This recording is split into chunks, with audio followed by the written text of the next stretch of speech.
चलिए दोस्तों, आज हम लोग स्टार्ट करते हैं। स्टार्ट क्या, आज हम लोग बेसिकली पॉलिटिकल साइंस के जो फर्स्ट बुक है उसे हम कंप्लीट कर रहे हैं। ये आखिरी चैप्टर हम कर रहे हैं और ये सबसे आखिरी चैप्टर के साथ साथ सबसे छोटा चैप्टर है। इसमें 2 या 3 टॉपिक एग्जाम में पूछे जाते हैं और ये 6 मार्क्स की वेटेज और ये सबसे ईजी है जब तक जितने भी हमने पॉलिटिकल साइंस का चैप्टर किया। तो चलिए बिना टाइम वेस्ट किए हम लोग स्टार्ट करते हैं कि सबसे पहले हम लोग बात करेंगे कि वैश्वीकरण का अर्थ क्या है, यानी कि what is the meaning of globalisation. Globalisation का क्या मतलब होता है। सिंपल वर्ड में हम कहें तो ग्लोबलाइजेशन का मतलब होता है प्रवाह, यानी कि फ्लो। और वो फ्लो किसी भी चीज का हो सकता है, किसी भी रूप में हो सकता है। तो वही है कि वस्तुओं का फ्लो हो सकता है, यानी कि वस्तुएं एक जगह से दूसरी जगह जा सकती है, एक देश से दूसरी जगह देश में जा सकती है। विचारों का आदान प्रदान हो सकता है कि जो आइडिया है, न्यू जो पे विचार है वो एक देश से दूसरे देश में जाए। आज के टाइम में टेक्नोलॉजी इतनी डेवलप हो गई है कि कोई भी आइडिया, कोई भी विचार एक देश तक सीमित नहीं रह सकता। तो विचारों का आदान प्रदान हो गया। या हो सकता है कि जो भी हमारे पूंजी है, जैसे देखा कि एक देश की पूंजी दूसरे देश में फ्लो होती है, दूसरे देश में निवेश किए जाते हैं। तो यानी कि पूंजी जो है किस तरह से एक देश से दूसरे देश में निवेश किया जा रहा है। और साथ ही साथ चौथा फ्लो ये हो सकता है कि जो व्यक्ति है बेटर जॉब अपॉर्चुनिटी के लिए, बेटर लाइफस्टाइल के लिए, अच्छे अवसर की तलाश में एक देश से निकलकर जब दूसरे देश में जाते हैं, तो ये सारे चीज़ों का जो फ्लो है जिसको वैश्वीकरण कहा गया। तो वैश्वीकरण का मतलब है फ्लो। आज के टाइम में पूरी जो इकोनॉमी है, अर्थव्यवस्था, वो इंटीग्रेट हो गई है, आपस में जुड़ गई है। किसी तरह कोई बैरियर नहीं है, जो बंधन है उसको पूरी तरह से समाप्त कर दिया गया है और एक ऐसा लग रहा है कि पूरी दुनिया सिमट कर एक साथ मिल गई है। यही एक वैश्वीकरण की डेफिनेशन कहा गया। अब है कि वैश्वीकरण के कारण क्या है, कि क्यों इतनी तेजी से पूरे विश्व भर में वैश्वीकरण फैल रहे हैं। तो इसका सबसे पहला रीजन होगा टेक्नोलॉजी है। आप सभी को पता है कि हमारे देश में जो टेक्नोलॉजी के डेवलपमेंट का रेट आप देखेंगे, हर 2 दिन के बाद कोई ना कोई नई टेक्नोलॉजी आप सुनते हो कि बदल गई है। तो जितनी तेजी से टेक्नोलॉजी बढ़ता रहा है उस हिसाब से जो वैश्वीकरण है उसी तरह से डेवलप हो रहा है। दूसरा तीव्र जो है, बेसिकली हम कह सकते हैं ट्रांसपोर्टेशन कि तीव्र हुआ है, स्पीडी, और साथ ही साथ इतना जो चीपेस्ट हो गया, सस्ता हो गया, जिसके कारण आपको पता है कि आज के टाइम में आप कुछ ही घंटों में बहुत ही कम दर पे, बहुत ही कम पैसों में कहीं पर भी विश्व में आप पहुंच सकते हो। पहले आपको पता है ट्रांसपोर्टेशन टेक्निक इतनी जब डेवलप नहीं थी तो एक स्टेट से दूसरे स्टेट जाने में ही कितना टाइम लग जाता था, कितने ज़्यादा डिस्टेंस लगते थे। अगर आपको पता है कोई गांव से निकलकर शहर पढ़ने के लिए आ रहा है या नौकरी करने के लिए आ रहा है तो लोग उम्मीद छोड़ देते थे दोबारा हम कभी मिलेंगे, क्योंकि ट्रांसपोर्ट इतनी ज़्यादा डेवलप नहीं थे, कई कई दिन लग जाते थे जाने में। लेकिन वो सारी बाधाएं क्या हो गई, वो ख़त्म हो गई है, जिसके कारण कुछ ही घंटों के अंदर लोग एक जगह से दूसरी जगह ट्रैवल करते हैं और इसीलिए व्यक्ति आसानी से एक जगह से दूसरी जगह पढ़ने के लिए, जॉब अपॉर्चुनिटी के लिए, अच्छे अवसर की तलाश में बहुत आसानी से निकल कर वो दूसरे देश में जाकर बस सकते हैं। तीसरा हम बात करें बेहतर अवसर, तो हमें सबको पता है कि अगर हम मान लीजिए जैसे कि बहुत सारे बच्चे हमारे इंडिया के अंदर भी यहाँ पे पढ़ाई करते हैं, डिग्री लेते हैं और जिसके कारण वो बाकी विदेशों में चले जाते हैं, अमेरिका या लंदन जैसे देशों में चले जाते हैं। तो ये सब क्या है, वैश्वीकरण के जो कारण है, लोगों की जो एक लाइफस्टाइल हो गई है। सभी को लगता है जो वेस्टर्न कंट्री है उनका लाइफस्टाइल बहुत ज़्यादा अच्छा है, मॉडर्न है, वो हमसे ज़्यादा डेवलप है और इसी कारण से क्या करते हैं वो दूसरे देश में जाकर बस जाते हैं। साथ ही साथ हम बात करें आज के टाइम में सोशल मीडिया, टेलीफोन, इंटरनेट, ये सब इतनी तेज़ी से बढ़ रहे हैं कि सारे जो विश्व हो वो एक साथ बिल्कुल सिमट कर रह गया है। चाहे वो आपको पता है कि आपको किसी अमेरिका से भी बात करनी है, अब 2 मिनट के अंदर, 2 सेकंड के अंदर उनसे वीडियो कॉल की तरह बात कर सकते हो, देख सकते हो। आज से सोचो कि 20-30 साल पहले अगर किसी ने ये कहा होता कि हम बात करते करते किसी को देख सकते हैं तो शायद कोई मान भी नहीं सकता था। उस टाइम पे बहुत बड़ी बात थी कि हम किसी को बात, अमेरिका में बैठा हुआ व्यक्ति, हम उसकी बात ही कर सकते हैं और आज हम बात करने के साथ साथ उसको देख सकते हैं, वीडियो कॉल कर सकते हैं। तो टेक्नोलॉजी बेसिकली हम कह सकते हैं वो इतनी रैपिडली, इतनी तेजी से, इतनी तीव्र विकास कर रहा है। यही एक रीज़न है वैश्वीकरण का बढ़ते के कारण। तो ये हमारे के वैश्वीकरण का अर्थ, वैश्वीकरण के कारण। अब क्वेश्चन 1 नंबर में आता है जो वैश्वीकरण है बहुआयामी अवधारणा, यानी कि मल्टी डायमेंशन है। वैश्वीकरण का जो परिणाम है केवल एक चीज़ के ऊपर नहीं पड़ता है, बहुत सारी चीज़ों के ऊपर पड़ता है। वैश्वीकरण के ना केवल सकारात्मक परिणाम है, ना केवल नकारात्मक परिणाम है, इसको भी हमें समझना पड़ेगा। देखिए, चाहे दुनिया में कोई भी चीज़ हो, अगर उसकी अच्छाई है उसकी बुराई भी उसके साथ ही आती है। ठीक है, ये आपने देखा है, जैसे बचपन में आप लोग विज्ञान के ऐसे लिखते थे कि इंपॉर्टेंस ऑफ साइंस, साइंस के इंपॉर्टेंस, तो साइंस के डिमेरिट्स भी आप लोग को एंड में लिखना पड़ता था। दुनिया में जितने भी चीज़ हैं, अगर उनकी अच्छाई है तो पैरेलली उनकी कुछ ना कुछ बुराइयां भी अवश्य है। तो केवल हम उसकी नेगेटिविटी के बारे में नहीं, हम उसके नेगेटिव पॉजिटिव दोनों चीज़ों के बारे में बात करेंगे। तो एग्जाम में कई बार पूछ लेते हैं सकारात्मक और नकारात्मक प्रभाव। तो सकारात्मक मतलब अच्छे प्रभाव, वैश्वीकरण क्या है, अच्छाई है, और जब नकारात्मक बोले तो आपको उसकी बुराइयां लिखोगे। और कई बार पूछ लेते हैं कि जो वैश्वीकरण किस तरह से एक सिक्के के दो पहलू है, तो इसका मतलब है आपको अच्छाई भी बतानी है, कुछ पॉइंट इसके नेगेटिव यानी कि बुराई भी बतानी है। तो वो क्वेश्चन पे डिपेंड करता है कि आपसे क्या पूछा, उसके हिसाब से आपको आंसर देना है। तो चलिए अब हमारा टॉपिक क्या है कि वैश्वीकरण की बहुआयामी अवधारणा। कि वैश्वीकरण के मैंने बताया कि बहुत तरह के परिणाम होते हैं, वो राजनीतिक परिणाम हो सकते हैं, वो सांस्कृतिक और सामाजिक परिणाम हो सकते हैं, वो आर्थिक परिणाम हो सकते हैं। तो इस क्लास के अंदर, इस वीडियो में हम तीनों की बात करेंगे कि वैश्वीकरण के राजनीतिक परिणाम क्या हुआ है विश्व भर में, सामाजिक और सांस्कृतिक क्या परिणाम हुआ है, और आर्थिक क्या परिणाम हुआ है। उसके बाद हम बात करेंगे भारत और वैश्वीकरण। ठीक है, तो ये सब चीज़ें हमें यहाँ पे समझ। चलिए पहले हम बिना वेस्ट के टाइम को हम बढ़ते हैं वैश्वीकरण के राजनीतिक परिणाम। देखिए राजनीति मतलब पॉलिटिकल, सरकार, देश, उसके ऊपर क्या इम्पैक्ट पड़ा है वैश्वीकरण का। तो सबसे पहले क्या कहते हैं कि जो सरकार के जो नीतियां हैं, कार्य करने के तरीके हैं, सरकार का जो एक रोल है उसमें बहुत परिवर्तन है।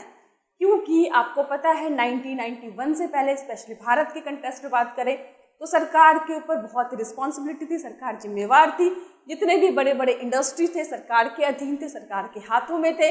लेकिन जब वैश्वीकरण का दौर आया, जब वैश्वीकरण के प्रोसेस हमने अपनाया, तो धीरे धीरे हमने बहुत सारे चीज़ों को सरकार के अधीन निकाल के प्राइवेटाइजेशन करना स्टार्ट कर दिया।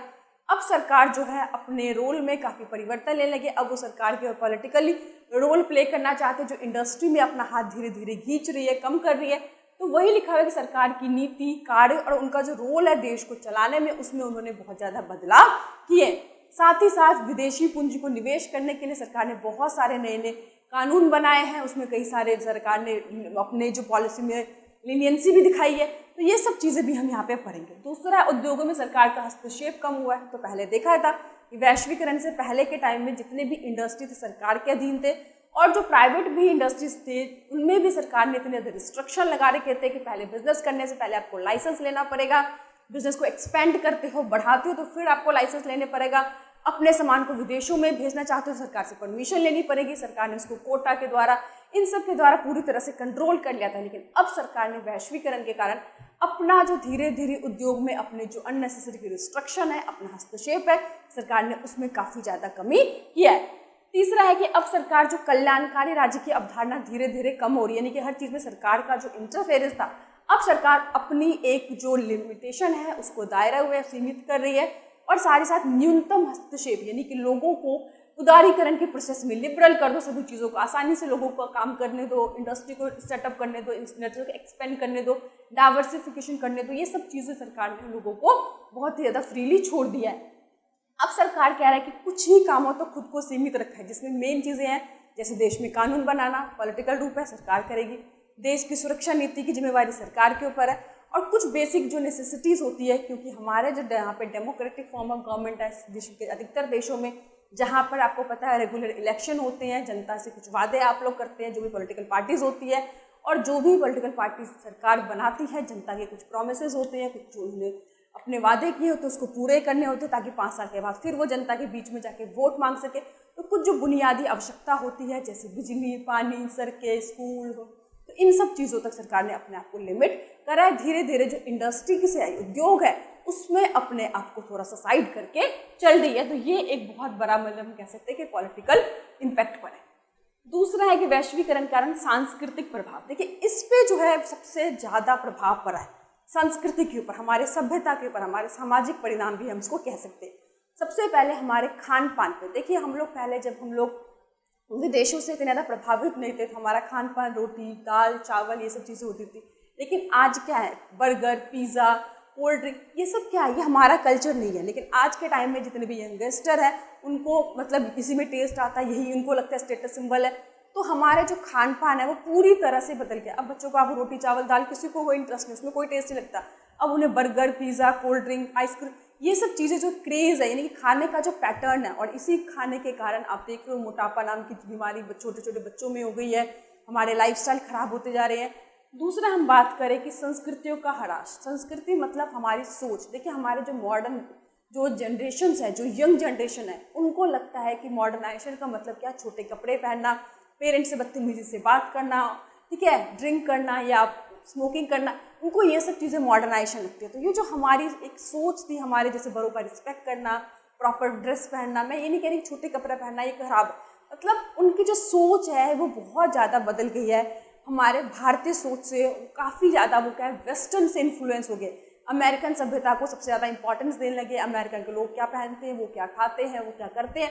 अब उनके लिए तरक्की, सक्सेस और मॉडर्नाइजेशन का मतलब क्या है, अमेरिका। तो ये एक गलत सोच है। ऐसा नहीं है कि भारत की भी अपनी एक सभ्यता है, संस्कृति है, डेवलप भारत की सोच है, तो उसको भी हमें साथ लेकर चलना चाहिए। ये नहीं है कि किसी अच्छी चीज़ को सीखना बुरी बात है, लेकिन अपनी सभ्यता की अच्छाई को साथ लेकर दूसरों की अच्छाई को सीखना वो अच्छी चीज़ है, ना कि अपने संस्कृति को पूरी तरह से साइड करके और दूसरे की सभ्यता संस्कृति को बिना सोचे समझे उसको मान लेना। तो ये अच्छी चीज़ नहीं कह सकते। तीसरा, रहन सहन में तो मैंने बता ही दिया आपका, लोगों का जो लाइफ स्टाइल है वो बहुत ज़्यादा बदल गया है आजकल। सोने उठने खाने पीने ये सब चीज़ें जो है अमेरिकन से, वेस्टर्न कंट्री से, उससे काफ़ी ज़्यादा प्रभावित, इन्फ्लुएंस्ड हो गया है। उसके बाद अमेरिकी संस्कृति का झुकाव बढ़ा है। तो ये तो हमने पहले ही पढ़ लिया था कि अमेरिका ने किस तरह से पहले उसने हार्ड पावर की पॉलिसी अपनाई, यानी कि मिलिट्री पावर का यूज़ किया अपने कंट्रोल के लिए, लोगों को डराने के लिए, अपनी शक्ति के इस्तेमाल करने के लिए। लेकिन अमेरिका को समझ में आ गया कि ज़्यादा टाइम तक आप किसी को अगर गुलाम बना के रखना चाहते हो, किसी को कमज़ोर रखना चाहते हो, आपको मिलिट्री के बजाय आपको सॉफ्ट पावर यूज़ करना पड़ेगा। सॉफ्ट पावर मतलब कि एक दूसरे लोगों की एक वैसी मेंटालिटी बना दो कि वो आपके सोच से वो प्रभावित हो। यानी कि आज के टाइम में क्या है, जितने भी विकसित देश हैं उनकी जो लाइफस्टाइल है, उनकी जो रहन सहन है, उनका जो पहनावा है, उनकी जो मेंटालिटी है, वो जितने भी विकासशील देश है, भारत के साथ साथ दूसरे विकासशील देश के भी लोग हैं, वो उन लोगों से बहुत ज़्यादा इंस्पायर होते हैं। उन लोगों, आपने देखा होगा इंडिया के अंदर बहुत सारे बच्चे हैं, उनका सपना क्या होता है कि अमेरिका में जाके नौकरी करना, अमेरिका में जाके बसना। तो कहीं ना कहीं दिखाता है कि जो अमेरिकन सोच है वो सबसे ज़्यादा डेवलप मानते हैं। तो अमेरिका ने यही कोशिश किया है कि उनकी सभ्यता को सबसे ज़्यादा सुपीरियर माना जाए और लोग उनकी कॉपी करें, उनके पीछे पीछे चले। अब मैकडोनाल्ड देख लीजिए, विश्व भर में कितने ज़्यादा मैकडीज हैं, बर्गर, वो सब क्या उनके खान पान है। लेकिन कहीं ना कहीं हम एक चीज़ को भूल रहे हैं कि हमारे यहाँ पे हमने उनके मैकडी के बर्गर खाने को तो कॉपी कर ली, हमने उनके कोल्ड ड्रिंक की तो कॉपी कर ली, हमने उनके छोटे कपड़े पहनने की तो कॉपी कर ली। लेकिन क्या हमने ये कॉपी करी कि अमेरिका में जितने मैकडीज हैं उससे ज़्यादा लाइब्रेरी है। बच्चे वहाँ पर चाहे वो स्कूल जाए ना जाए, लेकिन पढ़ना उनके लिए कंपलसरी है। वो लोग पढ़ने की हैबिट होती है, बचपन से मेहनत करना जानते हैं, इनोवेशन आइडियाज़ पे काम करते हैं। लेकिन हमने उसकी उन चीज़ों की कॉपी नहीं की है। तो प्रॉब्लम क्या है कि हमने उनकी बुराइयों की कॉपी की, अच्छाई की कॉपी नहीं की है, इसीलिए संस्कृति हराश के आ गया। अगर हम उनकी अच्छाई को भी करते, किस तरह से वो लोग बुक रीडिंग पे फोकस करें, किस तरह से नए नए आइडियाज़ पे फोकस करें, किस तरह से बच्चे रिस्क ले रहे हैं, स्कूल जाने से पहले ही बच्चे इन्वेस्टमेंट करना सीख जाते हैं, बिजनेस आइडियाज़, बड़े बड़े वेंचर को उन्होंने डेवलप कर लेते हैं। तो ज़रूरत है इन सब चीज़ों को सीखना हमारे यंगस्टर को, ना कि उनके खान पान, उनके जो भी बैड हैबिट्स है उनको अडॉप्ट करने की। तो कहीं ना कहीं विकसित देशों की जो बुराइयां हैं वो जो विकासशील देशों पे हावी हुई है और जिससे उनकी सभ्यता संस्कृति को बहुत नुकसान पहुंचा है, तो इसी कारण से वैश्वीकरण का जो ये एक दुष्परिणाम कहा गया। साथ ही साथ अगर हम बात करें तो अभी इंडिया के अंदर जो विदेशी फिल्में हो गए, उनके म्यूज़िक हो गए, रॉक म्यूज़िक हो गए, और साथ ही साथ जितने भी विदेशी फेस्टिवल्स हो गए, जैसे कि हैलोवीन हम हो गए, वैलेंटाइन डे हो गए, मदर्स डे, फादर्स डे, ये सारे क्या है, फॉरेन कल्चर है, ये हमारे खुद के कल्चर नहीं है। कोई बात नहीं, मैं कोई बुरी चीज़ नहीं कह रही। देखिए हमारे देश में वैलेंटाइन डे का कोई मतलब इतिहास नहीं है, ये सब फॉरेन से आए हैं। अब सभी को लगता है कि वैलेंटाइन डे मनाना, एक यंगस्टर को लगता है कि बहुत अच्छी चीज़ है, जो नहीं मनाता वह आउटडेटेड है। तो इस तरह की मेंटालिटी को फॉलो करना ये अच्छी चीज़ नहीं है। आप ठीक है, उनको उनकी चीज़ों को ही मानो, उनकी मूवीज़ भी देखो, उनको जो अच्छाई है उनकी भी कॉपी करो, बट अपनी सभ्यता संस्कृति को लेकर। फॉर एग्जाम्पल हम एक छोटे से चीज़ देते हैं, अपनी सभ्यता उनकी सभ्यता को मिक्स करके चले तो क्यों ना एक अच्छा कॉम्बिनेशन बनेगा। फॉर एग्जाम्पल, ठीक है, आपको अमेरिकन जीन्स पसंद है, आप पहनिए, लेकिन अपनी खादी को भी तो लेकर चलिए। तो क्या कर सकते हैं, खादी का जो कुर्ता है हम उसको ऊपर के पहन सकते हैं, नीचे हम जीन्स पहन सकते हैं, दोनों का कॉम्बिनेशन हो गया, एक अच्छा कॉम्बिनेशन बन गया। हमने अपनी खादी भी नहीं छोड़ी, अपनी सभ्यता भी नहीं छोड़ी, और उनकी अच्छी चीज़ों को भी हमने अडॉप्ट कर लिया, इससे एक नया मॉडर्नपन बन गया। तो ये चीज़ें बेसिकली जो है भारत जो है इस तरफ की सोच के रखता है कि उनकी सभ्यता संस्कृति की अच्छाई को अपनी सभ्यता संस्कृति मिलाकर कर दे, तो एक अलग से नया जो बनाएगा वो क्या करेगा, हमारी सभ्यता संस्कृति को भी नहीं खोने देगा और उनकी अच्छी चीज़ों को, मॉडर्नाइजेशन को, वो भी साथ लेकर हम चल सकते हैं। तो ये हमने बेसिकली बात की है। नेक्स्ट हमारा वैश्वीकरण के आर्थिक परिणाम, यानी कि इकोनॉमिकली क्या इफेक्ट पड़ा है। सबसे पहले आपको पता है कि वैश्वीकरण का मुक्त व्यापार, यानी कि ये बेसिकली हम कह सकते हैं कि विदेशी देशों ने, जो विदेशी लोग हैं, विकसित देशों, उन्होंने अपने आप को बेनिफिट लेने के लिए, क्योंकि आपने देखा जितने भी खाड़ी देश हैं, जितने भी दक्षिण पश्चिम एशिया में बहुत ज़्यादा खनिज संसाधन है, तो उनका एडवांटेज लेने के लिए उन्होंने उदारीकरण करा। उदारीकरण के अंदर वो बड़े बड़े MNC जो है उन देशों में जाकर काम करने लगी और वहाँ के संसाधन को इस्तेमाल करने का उनको मौका मिल गया। यहाँ पे चीप और सस्ते लेबर मिल जाते हैं, उस देश में जाके बड़ी मात्रा में पोल्यूशन कर सकते हैं, क्योंकि उनके देश में तो रिस्ट्रिक्शन लगी है कि इससे ज़्यादा वो ग्रीन हाउस जो इफेक्ट है, गैस से इतना ज़्यादा उत्सर्जन नहीं कर सकते। तो ये सब इन्होंने बड़ी चालाकी से एक इंटरनेशनल संधि कर ली, एग्रीमेंट बना लिया और विकासशील देशों में जाकर उनके संसाधनों को अपने बेनिफिट के लिए वो यूज़ करने लगे, जिस कारण उन्हें मुक्त व्यापार कर दिया, यानी कि फ्री, बिना किसी रिस्ट्रिक्शन, बिना किसी बैरियर के उन्होंने एक देश के दूसरे देश के साथ व्यापार करना स्टार्ट कर दिया। लेकिन अपनी चालाकी उन्होंने क्या करा कि अपने देशों में उन्होंने क्या करा बेसिकली कि कठोर वीज़ा नीति अपना ली। यानी कि अब मान लीजिए आपको अमेरिका में जाके सेटल होना है या अमेरिका आपको जाना है, उनकी वीज़ा पॉलिसी इतनी ज़्यादा कठिन है, इतनी ज़्यादा स्ट्रिक्ट है कि आप आम लोग, स्पेशली जो पाकिस्तान, इंडिया के लोग हैं, उनके लिए बहुत मुश्किल हुआ था उनकी वीज़ा को लेना या वहाँ पर जाके आप मतलब बसना, काम करना। तो ये भी एक उनकी सोची समझी चालाक पॉलिसी हम कह सकते हैं। दूसरा, आयात प्रतिबंध खत्म कर दिया। इन विदेशों से जो भी माल आते थे उन पे जो रिस्ट्रिक्शन थी, जो भी टैक्सेस थे, उसमें काफ़ी ज़्यादा कमी कर दी गई है। पूंजीवादी देशों को मैंने बताया था, इससे पूंजीवादी देशों को ज़्यादा लाभ है। ऐसा नहीं है कि जो गरीब देश हैं, विकासशील देश हैं, उनको भी फ़ायदा है, लेकिन ये सारी पॉलिसी उन्होंने अपने फ़ायदे के लिए बनाई थी और थोड़ा सा फ़ायदा उन देशों को भी हो रहा है। बड़ी मात्रा में लोगों को रोजगार मिल रहा है। एक अच्छी चीज़ ये है कि हेल्दी कंपटीशन, यानी कि हेल्दी कंपटीशन मतलब क्या है कि जब विदेशी कंपनियां हमारे देशों में नहीं आई थी तो हमारे जो डोमेस्टिक इंडस्ट्री थे वो लोग बहुत ही आउटडेटेड पुरानी टेक्नोलॉजी को इस्तेमाल करके एक सामान बनाते थे, जिसके कारण उनकी क्वालिटी उतनी ज़्यादा अच्छी नहीं थी, उनके प्राइजेस भी बहुत ज़्यादा थे और हमारे देश में जो वो सब चीज़ें जो हम नहीं बना सकते थे वो चीज़ें उपलब्ध नहीं होती थी। लेकिन आज बाज़ार में वो सब चीज़ें भी उपलब्ध आपको आसानी से कम रेट पर हो जाती है, जो चीज़ हमारे देश में नहीं बनती है। नेक्स्ट हम बात करें तो मैंने बताया कि बाजार में लोगों को रोजगार मिला। तो ये सब फॉर एग्जांपल मैं आपको एक चीज़ बताता हूँ। देखिए, जब हम लोग छोटे थे, जब नया नया मोबाइल फ़ोन आया था, मोबाइल फ़ोन बहुत महंगे थे, छोटे से मतलब अब तो खैर बहुत ही स्मार्ट और सुंदर सुंदर फ़ोन आने लगे, लेकिन उस टाइम पे जो मोबाइल फ़ोन होते थे इतने बड़े थे, उसमें भी एंटीना लगा होता था, 50-60 हज़ार रुपये उसकी कीमत होती थी। अगर मोबाइल पे कोई फ़ोन करता है तो उस पर इनकमिंग के 8 रुपये थे, इनकमिंग के 4 रुपये, यानी कि अगर कोई हमें फ़ोन कर रहा है मोबाइल पे, हम सिर्फ सुनने के 1 मिनट के में 4 रुपये देने पड़ते थे और हम किसी को करेंगे तो 1 मिनट के में 8 रुपये पेमेंट करनी पड़ती थी। तो सोचिए, ये सब जो था वो केवल अमीर लोगों के शौक रह जाते, गरीब लोग कभी मोबाइल को इस्तेमाल ही नहीं कर पाते। लेकिन वैश्वीकरण के कारण ही आज बड़े लेवल पे प्रोडक्शन हो रही है और जिसके कारण पर यूनिट कॉस्ट बहुत सस्ता हो गया। आज 10,000 कमाने वाला भी अच्छा स्मार्टफोन लेके घूम रहा है, इंटरनेट पैक बहुत सस्ते हो गए, जिसके कारण आज हम लोग यूट्यूब, फेसबुक 24 घंटे यूज कर सकते हैं। एक ऐसा भी हम लोगों ने टाइम देखा था जब हम क्या कर रहे थे, फेसबुक चलाते थे, बस 5 मिनट स्क्रॉल करके देख लिया, फिर डेटा ऑफ करके फिर बैठ जाते थे। क्यों? क्योंकि डेटा पैक इतने महंगे थे कि हम लोग इतना अफोर्ड नहीं कर सकते थे। लेकिन वैश्वीकरण के कारण अच्छाई हुई है कि सभी चीज़ें जो हमारे देश में नहीं बनती है वो उनको कम रेट पे आसानी से मिलने लगे, हेल्दी कंपटीशन मिला है, लोगों को रोजगार मिला है। तो ऐसा नहीं है कि केवल बुराइयाँ ही हुई है। मैंने बताया था ना स्टार्टिंग में कि हर चीज़ की अपनी अच्छाई और बुराई ज़रूर होती है। वो देश पे भी कुछ डिपेंड करता है कि हम उसको कैसे अपनी टेक्नोलॉजी के साथ उसको मॉडर्नाइजेशन को लेकर कंबाइन करके चले तो उसके ज़्यादा अच्छे इम्पैक्ट हो सकते हैं। तो हमें अच्छाई बुराई दोनों ही इससे समझ में आता है।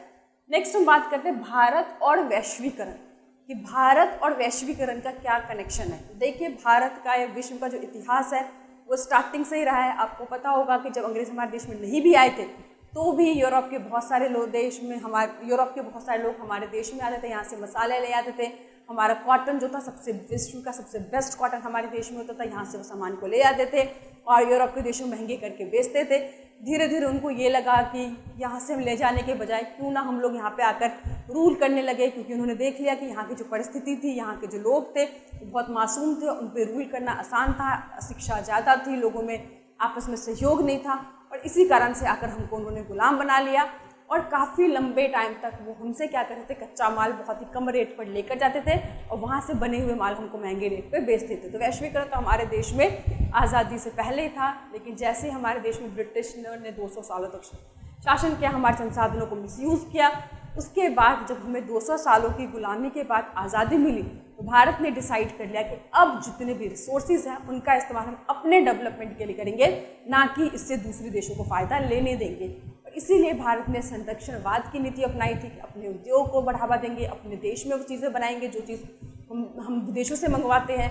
लेकिन देखा कि 1991 तक हमारी ये जो संरक्षणवाद की पॉलिसी थी वो सक्सेस नहीं हुई, हमारा विकास रुक गया और फाइनली भारत को 1991 में खुले द्वार की पॉलिसी अपनानी पड़ी। उदारीकरण, वैश्वीकरण जैसे नए आर्थिक सुधार किए गए, जिसके अंदर जितने भी रिस्ट्रिक्शन थे, जितने भी कोटास थे, जितने भी अनलिमिटेड हमारे रिस्ट्रिक्शन थे, सभी को ख़त्म करके उन्होंने वैश्वीकरण का प्रोसेस अपनाया और धीरे धीरे भारत में FDI आए, विदेशी पूंजी आए, रोजगार के अवसर आए और हमारे देश में विकास का दर बढ़ने लगा। लेकिन वैश्वीकरण से जहाँ एक तरफ हमें फ़ायदा हुआ, लेकिन दूसरी तरफ उसका विरोध भी पूरे विश्व भर में वैश्वीकरण के काफ़ी लंबा चला है। भारत ही नहीं, पूरे विश्व में अलग अलग हिस्सों में, अलग अलग देशों में उसका विरोध भी काफ़ी हुआ है। अगर हम बात करें भारत में तो कह रहे वामपंथी और जो दक्षिणपंथी दोनों तरह के लोगों ने इसका विरोध किया। दोनों ही पंथी जो थे उनके अलग अलग दलील थे अपने। अब ध्यान से देखिए, जो वामपंथी लोगों का मानना है कि ये जो पूंजीवादी के कारण, ये जो वैश्वीकरण के कारण जो पूंजीवादी व्यवस्था आई है, जहाँ पर जो अमीर हैं वो और अमीर हो गए, जो पहले से ही विकसित राज्य थे वो और ज़्यादा विकसित हो गए, अमीरों गरीबों के बीच में जो अंतर है बहुत ज़्यादा बढ़ गया है, समाज दो वर्ग में बट गया है, मालिक और नौकर बन गया है। क्योंकि हमारे जैसे देश में पूंजीवादी व्यवस्था पूरी तरह से सही नहीं है, क्योंकि सरकार जो है उनका एक बहुत इंपॉर्टेंट रोल होता है गरीबों की रक्षा करने के लिए, गरीबों के आगे लाने के लिए। तो सरकार धीरे धीरे वैश्वीकरण का अपने रोल को लिमिटेड कर रही है और गरीबों के जो हित है उनकी रक्षा नहीं कर पा रही है। राज्य जो है यानी कि सरकार कमज़ोर हो रहे हैं, जो अमीर देश हैं, अमीर देश के ताकतवर है, वो अपनी मनमानी यहाँ पे सरकार बनाते हैं और सरकार की जो भूमिका है वो धीरे धीरे कम हो रही है। सरकार उद्योगों से एक तरह से अपने आप को आइसोलेटेड कर रही है। तो ये सारे दलील दी और जिनके आधार पर उन्होंने कहा कि जो वैश्वीकरण है वो सही चीज़ नहीं है, स्पेशल भारत जैसे देश के लिए। दूसरा, जो दक्षिणपंथी का मानना है कि जो वैश्वीकरण के कारण भारत के राजनीतिक, आर्थिक, सांस्कृतिक इन सभी चीज़ों पे बहुत नेगेटिव इम्पैक्ट पड़ा है। उन्होंने कुछ भी पॉजिटिव नहीं बताया, बट ऐसा नहीं है कि हम केवल इसके नेगेटिव इम्पैक्ट भी देखेंगे। हमने ये भी देखा है कि वैश्वीकरण के कारण हमें अच्छी टेक्नोलॉजी यूज़ करने को मिला जो भारत के पास नहीं है। दूसरा, भारत में बड़ी मात्रा में रोजगार आए हैं। तीसरा, बड़ी मात्रा में विदेशी पूंजी आने से हमारे देश के लोगों को कई तरह के डाइवर्सिफिकेशन, इंडस्ट्रियलाइजेशन हुआ है। ठीक है, वो चीज़ें भी उपलब्ध हो रही है कम रेट पे, जो चीज़ें पहले नहीं हम बनाते थे, ये हमारे देश में उपलब्ध नहीं थी। मैंने एग्जांपल दिया, आज के टाइम में देखिए कितने तरह स्मार्टफोन सस्ते रेट पे मिल रहे हैं। ये सब वैश्वीकरण के कारण ही संभव हो चुका है। अगर ये वैश्वीकरण नहीं होता तो आपको शायद मोबाइल फ़ोन जो आज घर घर सभी व्यक्ति के पास, गाँव में जाओ, गाँव तक जो पहुँचा है वो कहीं ना कहीं उस तेज़ी से नहीं पहुँच पाता। तो ये सारे अच्छाई और बुराई दोनों ही वैश्वीकरण के हम कह सकते हैं। केवल इसके नेगेटिव इम्पैक्ट को हमें नहीं देखना चाहिए, बट ये जरूर हम कहेंगे कि अगर हम अपनी अच्छाई और विदेशों की अच्छाई दोनों को कंबाइन करके उनसे पूरी तरह से केवल इन्फ्लुएंस ना हो, अपने चीज़ों को, अपनी सभ्यता संस्कृति को भी रक्षा करके उनके साथ हम चले, तो इसका जो इम्पैक्ट होगा वो कई गुना और ज़्यादा बढ़ जाएगा। तो इसके साथ ही हमारा पूरा चैप्टर और पूरे पॉलिटिकल साइंस की जो फर्स्ट बुक है कंप्लीट होती है। लेकिन 40 नंबर का हम लोगों ने अच्छे से कर लिया। अब हम लोग बेसिकली इस बुक की रिवीजन सीरीज करेंगे और साथ ही साथ हम लोग सेकंड बुक को स्टार्ट करेंगे। आप लोगों को कोई भी दिक्कत हो, क्वेरीज हो, प्रॉब्लम है, आप लोग मुझे कमेंट करके बता सकते हैं। साथ ही साथ आप लोग नोट्स के लिए मुझे इंस्टाग्राम पे फॉलो कर सकते हैं, जो मैंने डिस्क्रिप्शन बॉक्स में इसकी लिंक दी हुई है। Thank you.